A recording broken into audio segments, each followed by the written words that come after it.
어, 이 시간에는 권징 절제의 미덕이라는 제목으로 간략하게 말씀을 드리려고 합니다. 교회에 관련된 그 송사를 다루다 보면 이 교회법이라는 것을 우리 일반 변호사님들은 피상적으로 알고 있는 경우가 많습니다. 교회 내부의 상황을 잘 알지 못하다 보니까 교단이 다른 그 교단의 헌법을 가지고 와서 엉뚱한 교단의 교회에 적용하려고 하는 경우도 있고, 교회에 관해서 전혀 지식이 없다 보니까 의뢰인들의 얘기를 들어서 당회를 배우고 공동회의를 배워서 변론을 하는 그런 변호사님들을 많이 봅니다.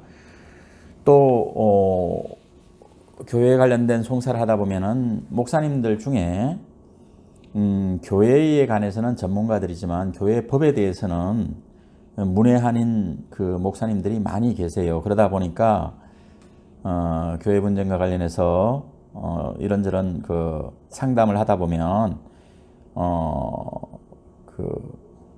저희들이 좀 그 교회법에 대해서 많은 공부를 하고 거기에 대해서 대비를 해야만이 교회를 바로 세울 수 있고 교회가 어려움을 겪는 것을 막을 수 있겠다는 생각이 듭니다. 더군다나 지금 교회 분쟁과 관련돼서 변호하고 있는 변호사들 중에 상당수가 교회에 대해서 알지 못하는 분들이 무조건 법적인 잣대로만 그 교회 분쟁을 대하다 보니까 교회 분쟁이 종식되기는커녕 더 교회 분쟁을 키우는 종식이 아니라 정식시키는 어떤 이런 문제가 생기는 것 같습니다. 그래서 이 시간에는 교회법상 권징이라고 하는, 교회법상 권징은 국가법상의 징계라는 의미와 같은 의미라고 보면 될 것 같습니다. 그래서 권징과 관련된 부분에 대해서 좀 설명을 드리고, 이 권징은 절제되어야 된다는 취지의 말씀을 드리는 것이 중요하다는 생각이 들어서 말씀을 준비를 했습니다. 권징은 범죄한 교인이 잘못을 뉘우치고 회개하도록 하기 위함이기 때문에 권징이 되기 전이나 권징 절차가 진행되는 도중이라도 그 권징 대상자가 회개하고 돌아오면 그 절차를 중단해야 합니다. 내가 잘못 생각을 해서 공동체에 이런 어려움을 겪었으니 이제는 그런 일이 없도록 하겠다라고 하면은 거기서 중단해야 된다는 겁니다. 권징은 최소한의 목적이어야 하고 부득이 권징을 하는 경우에도 최후의 마지막 조처여야 한다는 것입니다. 제가 권징의 중요성을 강조한다고 하여 권징을 마구잡이로 시행하라는 의미는 결코 아닙니다. 사소한 문제나 비본질적인 문제에 대해서까지 신앙 공동체인 교회가 나서 교인을 징계하는 것은 자칫 공동체 내에 다른 부류를 배제하거나 정적들을 내치는 도구로 전락할 가능성이 높습니다. 그래서 신앙 공동체와 관련되지 않은 개인의 어떤 그 실정법 위반을 근거로 교회에서 권징을 하겠다고 나오는 것은 옳은 방법은 아닌 것으로 보입니다. 또 흔한 일은 아니지만 각 교단의 총회석상에서 절차를 무시한 권징을 시행하고 그 교단 총회 내에 정적들을 제거하는 방법으로 총회를 장악하는 일을 보게 되는데, 그런 일을 행하는 자들의 대부분은 그런 행위가 잘못된 것이라는 것을 잘 알고 있습니다. 그럼에도 불구하고 목적을 달성하기 위해서 그릇된 수단을 사용하는 것이라고 보여집니다.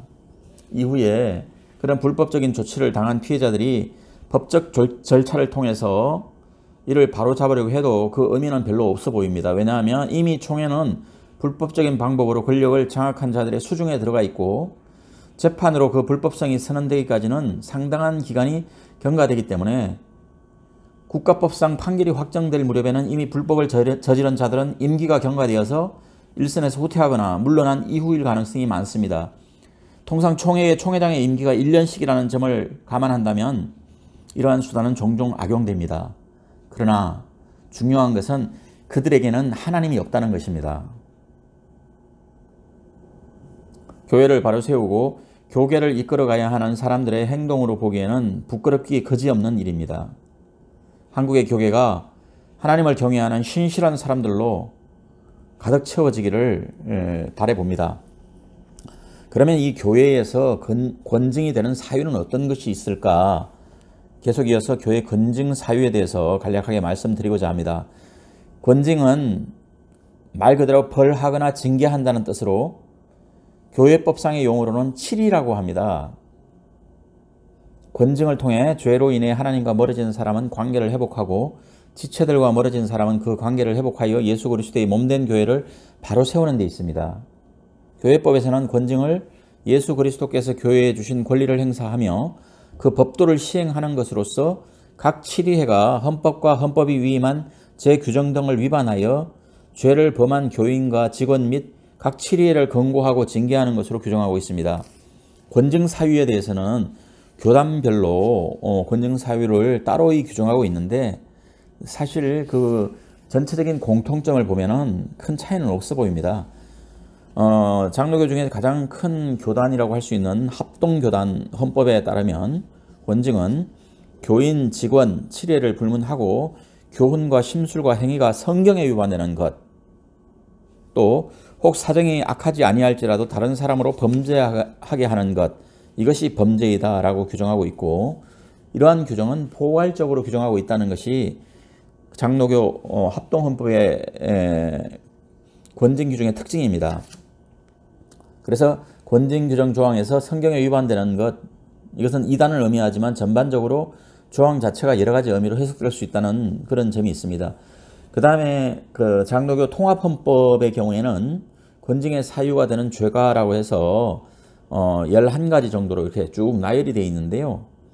그래서 좀 소개를 해드리면 성경상의 계명에 대한 중대한 위반 행위, 그 다음에 총회 헌법 또는 규정 위반 행위, 예배를 방해하는 행위, 이단적 행위와 이에 적극적으로 동조하는 행위, 허위 사실을 유포하여 교인 또는 직원의 명예를 훼손시키는 행위, 직권을 남용하거나 직무를 유기하는 행위, 파렴치한 행위로 국가재판에 의해 검거 이상의 형이 확정된 범죄 행위, 그 다음에 재판국의 판결에 순응하지 아니하는 행위, 타인에게 범죄케 하는 행위, 치리의 석상에서 폭언, 폭행, 기물 파괴 행위, 그 다음에 금품 수수 행위, 이런 것들을 권징 사유로 들고 있습니다.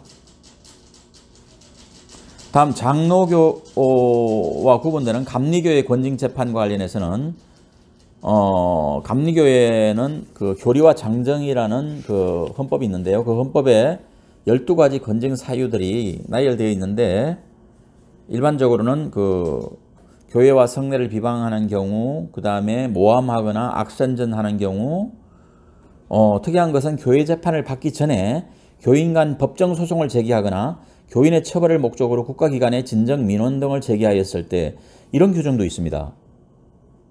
또 교회 기능과 질서를 문란하게 하거나 교회 법정에서 위정하였을 때, 허위 사실을 유포하거나 교인끼리 불화를 조장하였을 때, 그 다음에 익명이나 실명으로 유인물이나 인터넷에 개인이나 감리회의 명예를 훼손시키는 행위를 하였을 때 등등 12가지 정도를 갖다가 쭉 나열하고 있습니다. 이 모든 그 권징 사유는 각 교단 헌법 내지는 교리와 장정 또는 헌장의 규정을 반드시 확인하여서 적용하여야 한다고 봅니다.